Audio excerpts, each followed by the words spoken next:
금요기도에 오신 양문교회 모든 성도님들 주님의 이름으로 환영합니다. 이 시간 함께 묵도하심으로 2021년 9월 17일 금요기도에 살아 역사하신 하나님께 올려드리겠습니다. 묵도하겠습니다.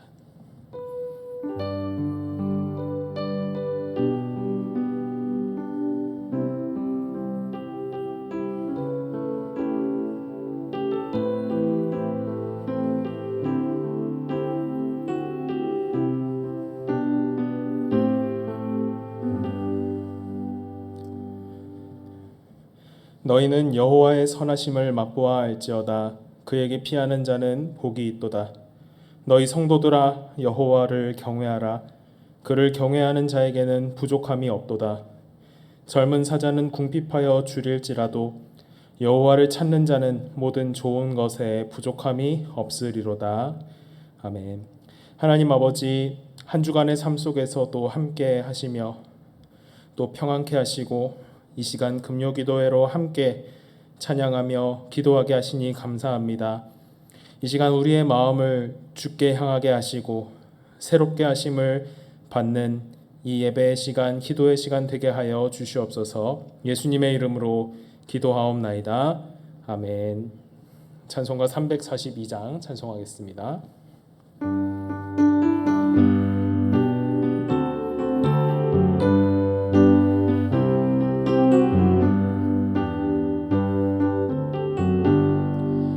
너 시험을 당해 죄 짓지 말고 너 용기를 다해 곧 물리치라. 너 시험을 이겨 새 힘을 얻고 주 예수를 믿어 늘 승리하라. 우리 구주의 힘과 그의 위로를 빌라. 주님 내 편에 서서 항상 도우시리. 내 친구를 삼가 잘 선택하고 너행을 삼가 늘 조심하라. 너 열심을 다해 늘 충성하고 온 정성을 다해 주 봉사하라. 우리 구주의 힘과 그의 위로를 빌라.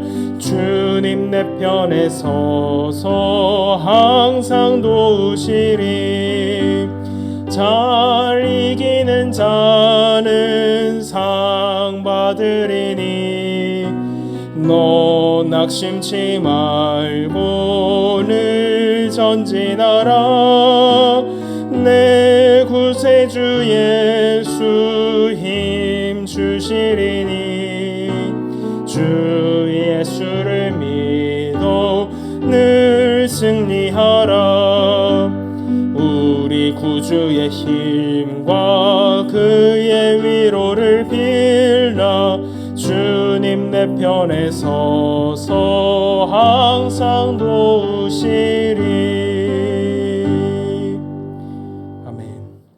오늘 함께 보실 하나님 말씀은 열왕기상 19장 1절부터 8절까지 말씀입니다.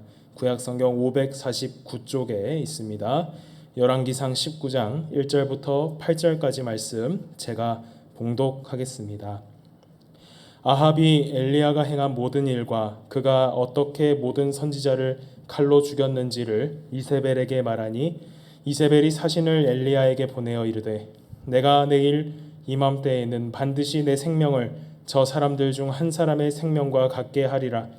그렇게 하지 아니하면 신들이 내게 벌 위에 벌을 내림이 마땅하니라 한지라. 그가 이 형편을 보고 일어나 자기의 생명을 위해 도망하여 유다에 속한 브엘세바에 이르러 자기의 사환을 그곳에 머물게 하고 자기 자신은 광야로 들어가 하룻길쯤 가서 한 로뎀나무 아래에 앉아서 자기가 죽기를 원하여 이르되 여호와여 넉넉하오니 지금 내 생명을 거두시옵소서. 나는 내 조상들보다 낫지 못하나이다 하고 로뎀나무 아래에 누워 자더니 천사가 그를 어루만지며 그에게 이르되 일어나서 먹으라 하는지라. 본즉 머리맡에 숯불에 구운 떡과 한 병 물이 있더라. 이에 먹고 마시고 다시 누웠더니 여호와의 천사가 또 다시 와서 어루만지며 이르되 일어나 먹으라. 내가 갈 길을 다 가지 못할까 하노라 하는지라. 이에 일어나 먹고 마시고 그 음식물의 힘을 의지하여 40주 40야를 가서 하나님의 산 호렙에 이르니라. 아멘. 낙심과 절망을 이기려면 이라는 제목으로 함께 말씀을 상고하겠습니다. 어니 젤린스키라고 하는 심리학자가 있습니다. 이 심리학자는 인간의 걱정에 대해서 연구를 한 학자입니다. 그의 책인 모르고 사는 즐거움이라는 책에서 걱정에 대해서 이렇게 소개를 해주고 있습니다. 먼저 걱정을 이제 쓸데없는 걱정이다 이렇게 말을 하면서요.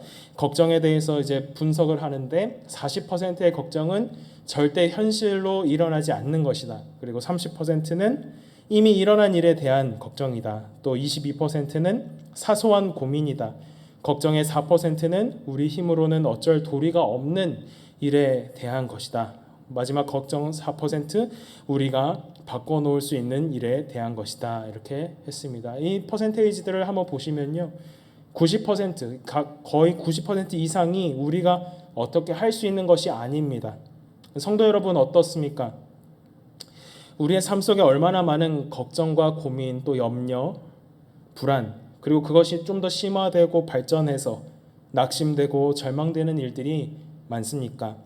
특히나 코로나19의 상황을 지나고 있는 우리들에게 우리의 개인적인 삶 그리고 가족, 사회 또 우리의 교회에 우리가 하고 있는 걱정들 때로는 넘어지고 쓰러져 버리게 하는 이런 낙심과 절망의 상황 대부분 한번 생각해 보시면 현실적인 불안, 실제적인 요소 때문에 일어나는 것보다도 우리 마음 내면에서부터 작용되어지는 그런 부분들이 많은 것을 보게 됩니다. 성경에서도 빌립보서 4장 6절에서는 이렇게 말씀합니다. 아무것도 염려하지 말고 다만 모든 일에 기도와 간구로 너희 구할 것을 감사함으로 하나님께 아뢰라 이렇게 말씀하고 있습니다.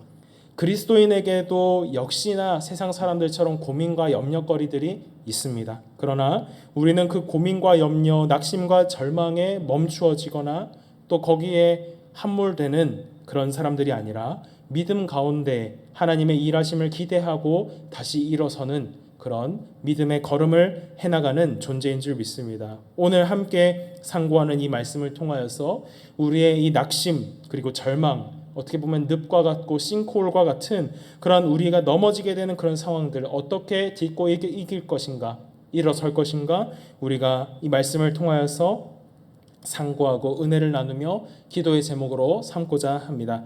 오늘 본문에서 우리는 엘리야 선지자의 굉장히 인간적인 면모를 보게 됩니다. 아합 왕 앞에서 하나님의 말씀을 담대하게 선포했었던 그 선지자, 또 바알의 선지자와 아세라를 섬기는 선지자들이 가까이 나와 그를 위협하는 상황 속에서도 결코 굴하지 않았던 그 모습, 위대한 하나님의 선지자로서의 모습은 사라지는 것 같고 굉장히 초라해 보이는 그런 모습을 봅니다. 사실은 어떻게 본다면 엘리야는 먹을 것이 다 사라졌던 그 사르밧 과부의 집에서 또 더 나아가 사르밧 과부의 아들이 죽었던 그 상황에서도 그 앞에서도 결국에는 살려냈던 그 놀라운 일들을 일으켰었으나 오늘 이 19장에서는 전혀 다른 모습을 우리에게 보여주고 있습니다. 엘리야는 19장에 이제 가뭄이 그친 이스라엘 땅으로 돌아옵니다. 본문 1절 말씀 보시면 아합이 엘리야가 행한 모든 일과 그가 어떻게 모든 선지자를 칼로 죽였는지를 이세벨에게 말하니 이렇게 했습니다. 엘리야는 분명히 생명의 역사, 능력의 역사, 또 승리의 경험을 했습니다. 비가 3년 만에 다시 오게 되었습니다. 아합이 갈멜산에서 지금 엘리야와 함께 그 역사적인 상황을 함께 보았습니다. 그리고 그곳에서 있었던 일들을 아내였던 이세벨에게 다 이야기를 하였습니다. 이세벨은 어떻게 합니까?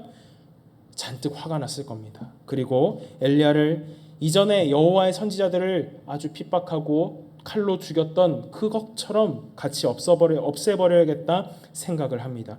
2절 말씀 보시면 이세벨이 사신을 엘리야에게 보내어 이르되 내가 내일 이맘때에는 반드시 내 생명을 저 사람들 중 한 사람의 생명과 같게 하리라.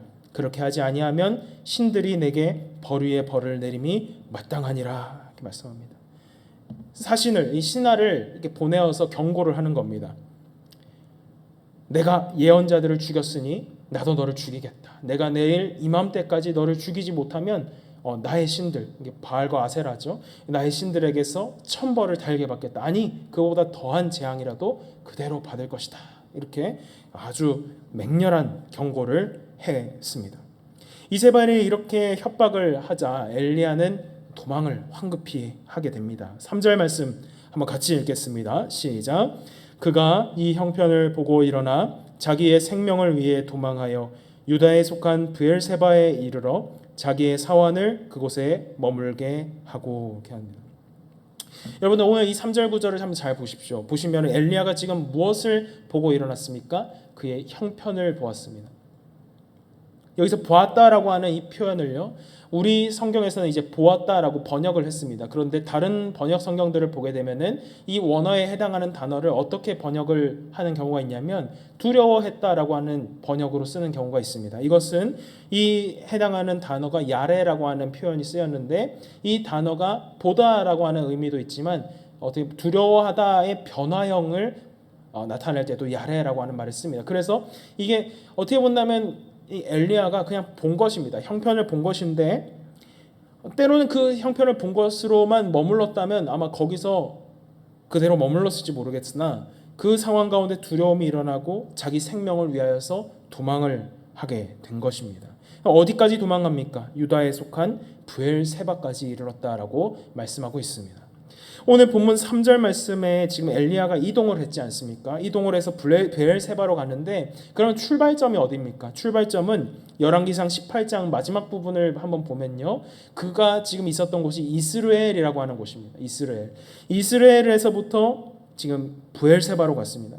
브엘세바는 어디에 있냐면 유다에 속한 브엘세바다라고 오늘 본문은 소개를 해주고 있죠. 북이스라엘에 있는 지역에서 남유다에 있는 지역으로 옮겨간 겁니다.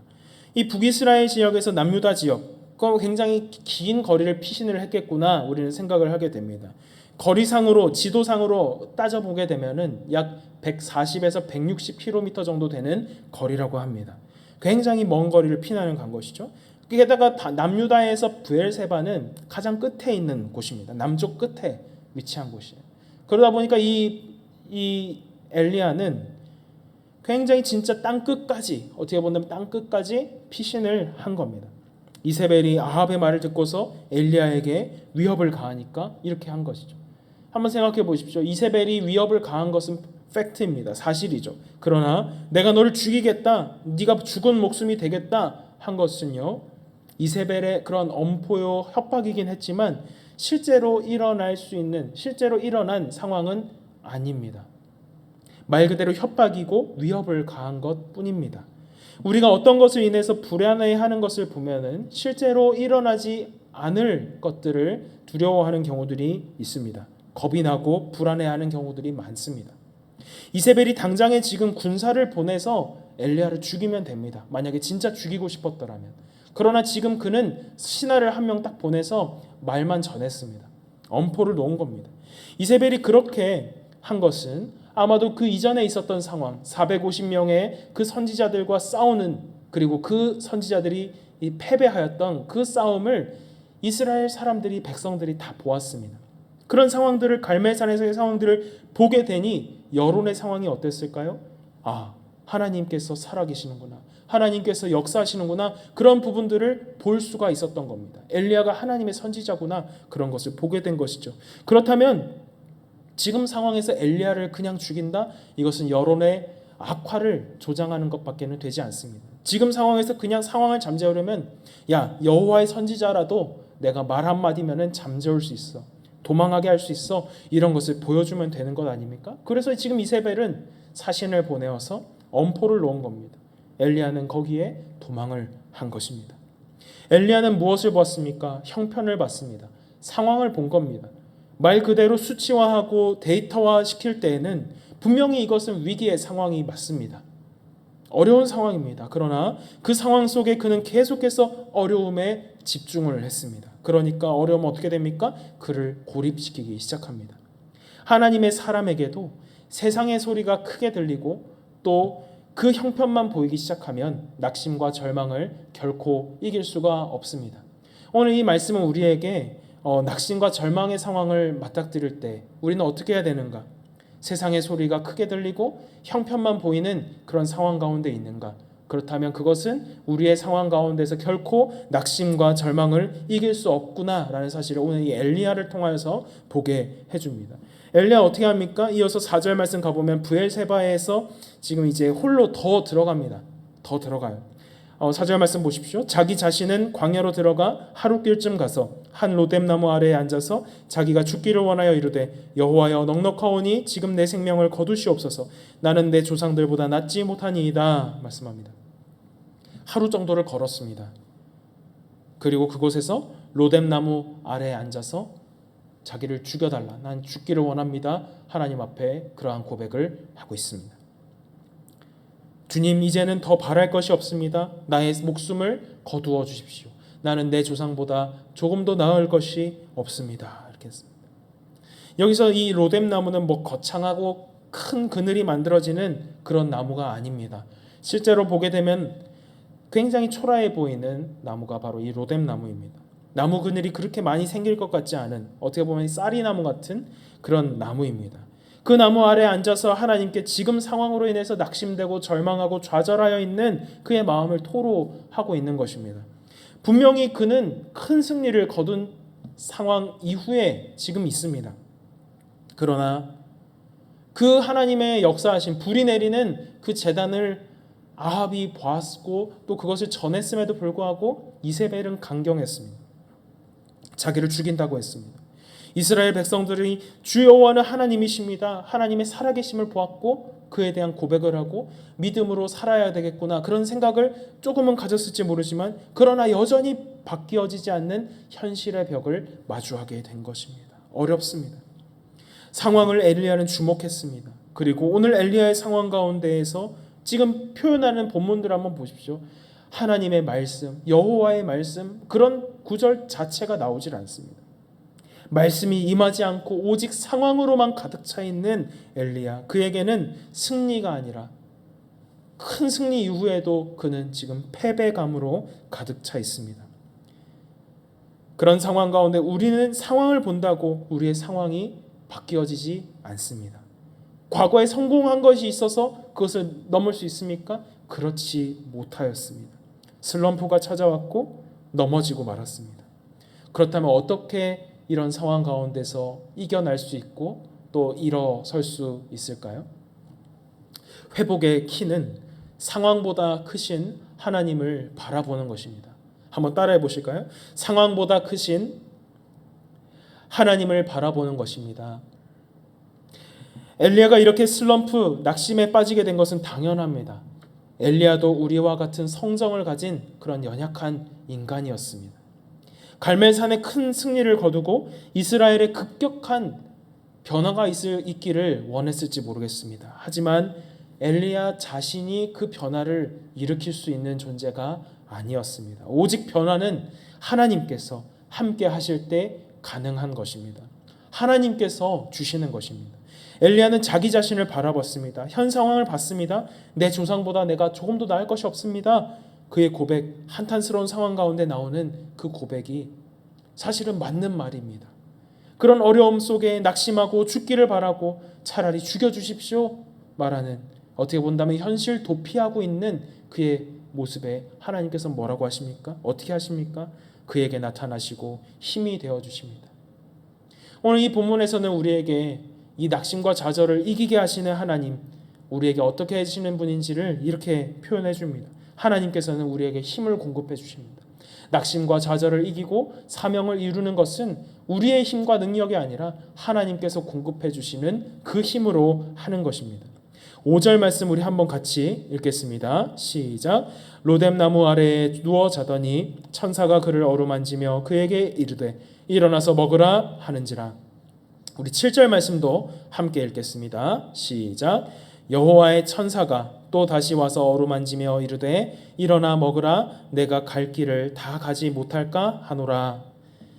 하나님께서는 그에게 천사를 보내셨고 엘리야를 어루만지셨습니다. 그 먼 거리를 140, 160km나 되는 그 거리를 피신하느라 또 쫓기는 그 마음으로 또 영적으로 탈진된 그 상황 얼마나 힘들었을까요? 하나님께서는 그 엘리야를 육체적으로, 정신적으로, 영적으로 지쳐 쓰러져가는 그에게 어루만져 주시는 하나님으로 다가오셨습니다. 야, 너 왜 이렇게 약해 있냐? 내가 네 보고 싸우라 그랬냐? 내가 싸우는 건데 왜 겁먹고 있냐? 그렇게 질책하지 않으셨습니다. 오히려 그를 회복하기 위해서 먹이셨습니다. 숯불에 구운 떡, 이 달군 돌 위에서 구운 떡으로 그리고 물로 그를 먹이셨습니다. 그리고선 먹이고서 그를 어디로 인도하시냐면 하나님의 산 호렙으로 이끌어 가십니다. 모세가 하나님을 만났던 그 장소입니다. 우리도 낙심할 때가 있습니다. 좌절이 찾아옵니다. 슬럼프에 빠지기도 합니다. 그런데 하나님께서는 우리에게 그 낙심하거나 좌절시키거나 슬럼프에 빠지게 아니하시고 우리를 향해서 언제나 그 넓은 품을 여셔서 팔을 벌리시고 우리를 맞이하여 주십니다. 지금 그렇게 지쳐서 쓰러지고 넘어져 있다 할지라도 다시 어루만지시고 먹이시고 일으켜 세워주시는 하나님이신 것입니다.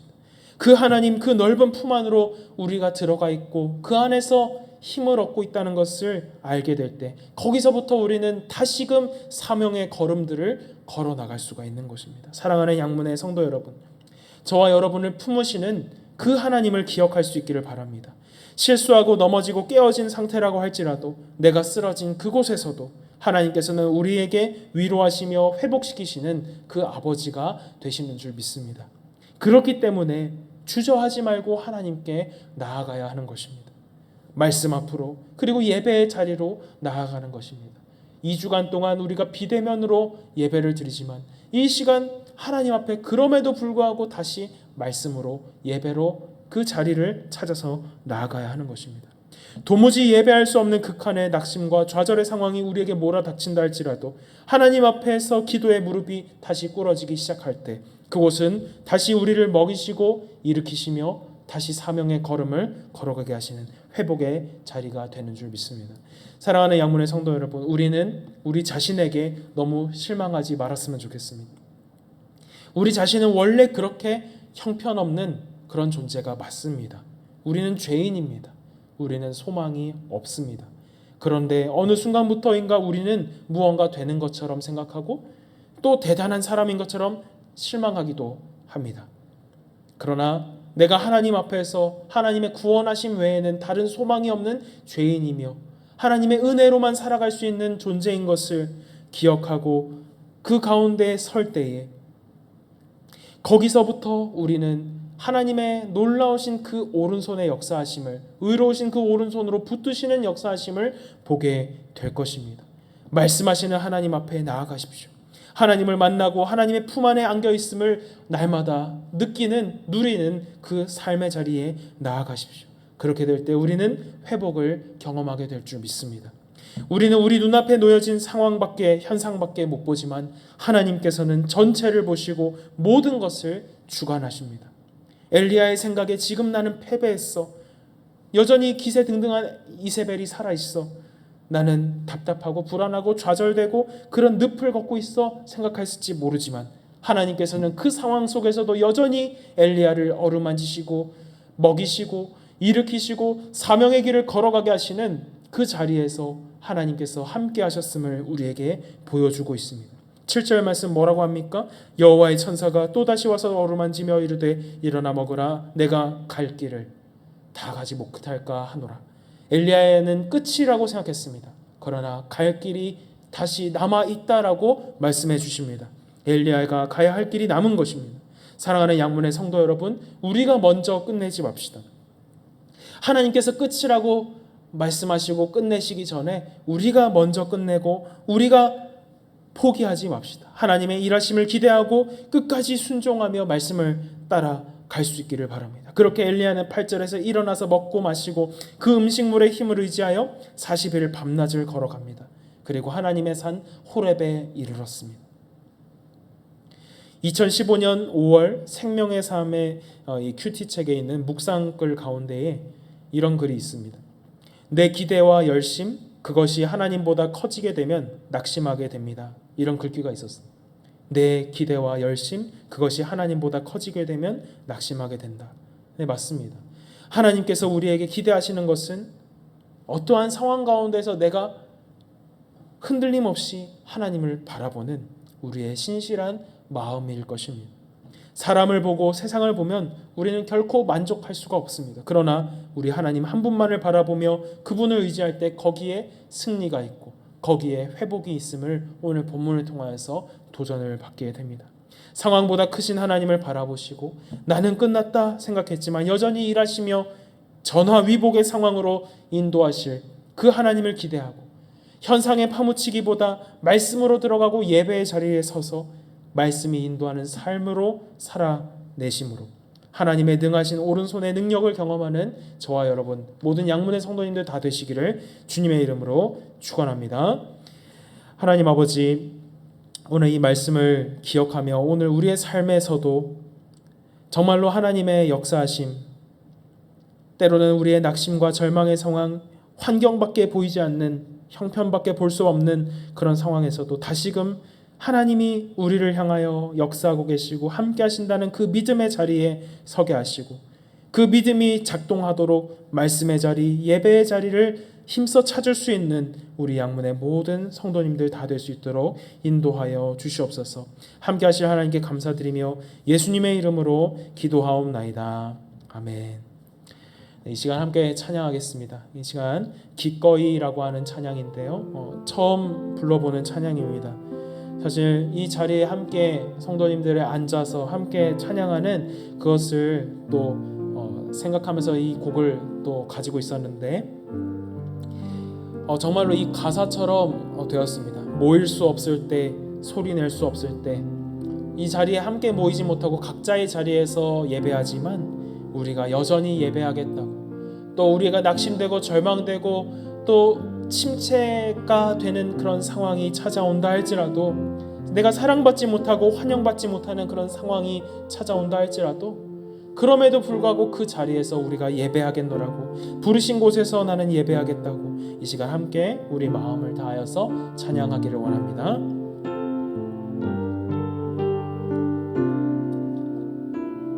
모일 수 없을 때, 모일 수 없을 때, 소리 낼 수 없을 때 여전히 나 예배합니다. 사랑받지 못하고 환영받지 못해도 기꺼이 나 예배합니다. 놓여진 상황을 넘어, 놓여진 상황을 넘어 부르신 자리에서 나 예배합니다. 소망 없는 세상으로 날 위해 찾아오신 주님, 예수님 따라 나 기꺼이 주님 앞에 참된 예배드리네. 연약함, 불편함 있는 모습 그대로 나 기꺼이 주님 앞에 사랑 노래 드리네. 오늘도 내일도 영원부터 영원까지. 이 시간 한 번 더 찬양해 보겠습니다. 모일 수 없을 때, 모일 수 없을 때, 소리 낼 수 없을 때 여전히 나 예배합니다. 사랑받지 못하고 환영받지 못해도 기꺼이 나 예배합니다. 놓여진 상황을 넘어, 놓여진 상황을 넘어 부르신 자리에서 나 예배합니다. 소망 없는 세상으로 날 위해 찾아오신 주님, 예수님 따라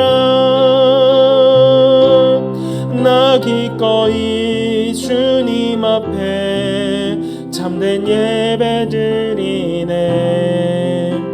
연약함 불편함 있는 모습 그대로 나 기꺼이 주님 앞에 사랑 노래 드리네. 오늘도 내일도 영원부터 영원 나 기꺼이 주님 앞에 나 기꺼이 주님 앞에 참된 예배 드리네. 연약함 불편함 있는 모습 그대로 나 기꺼이 주님 앞에 사랑 노래 드리네. 오늘도 내일도 영원부터 영원까지. 할렐루야. 이 시간 말씀을 붙들고 기도하기 원합니다. 하나님의 사람 엘리야도 이세벨의 소리만 들릴 때는 자기 형편을 보고 움직일 수밖에 없었던 연약한 인생이었습니다. 낙심과 절망의 상황이 찾아올 때 내게 주어지는 세상의 소리보다 하나님 말씀 앞으로 예배의 자리로 나아가게 하여 달라고.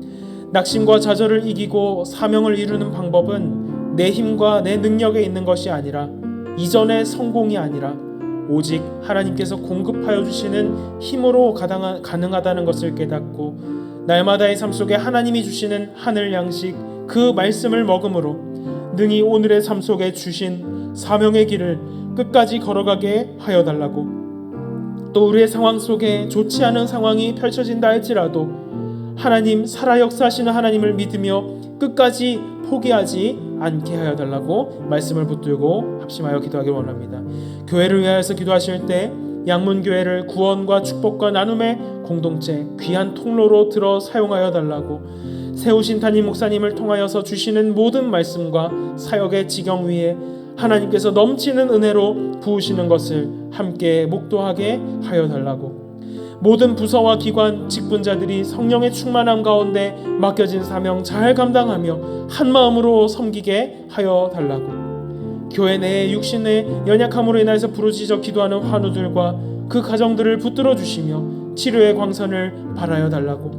코로나19의 확산세가 꺾여지고 다시 우리의 일상이 회복되며 우리의 예배가 역시 회복되게 하여 달라고. 코로나19로 인하여서 고통당하고 있는 가정들 긍휼히 여겨주시며 속히 회복되고 이전보다 더 뜨겁게 예배하며 봉사하게 하여 달라고 기도하기 원합니다. 58개 개척된 지교회들과 해외 선교사님들 59번째 지교회인 서머번 양문교회 건축을 위해서도 합심하여 기도하겠습니다. 이 시간 말씀을 붙들고 또 교회를 위하여서 우리의 연약한 지체들을 위하여서 합심하여 기도하겠습니다. 하나님 아버지, 오늘 이 말씀을 듣고 우리가 기도합니다.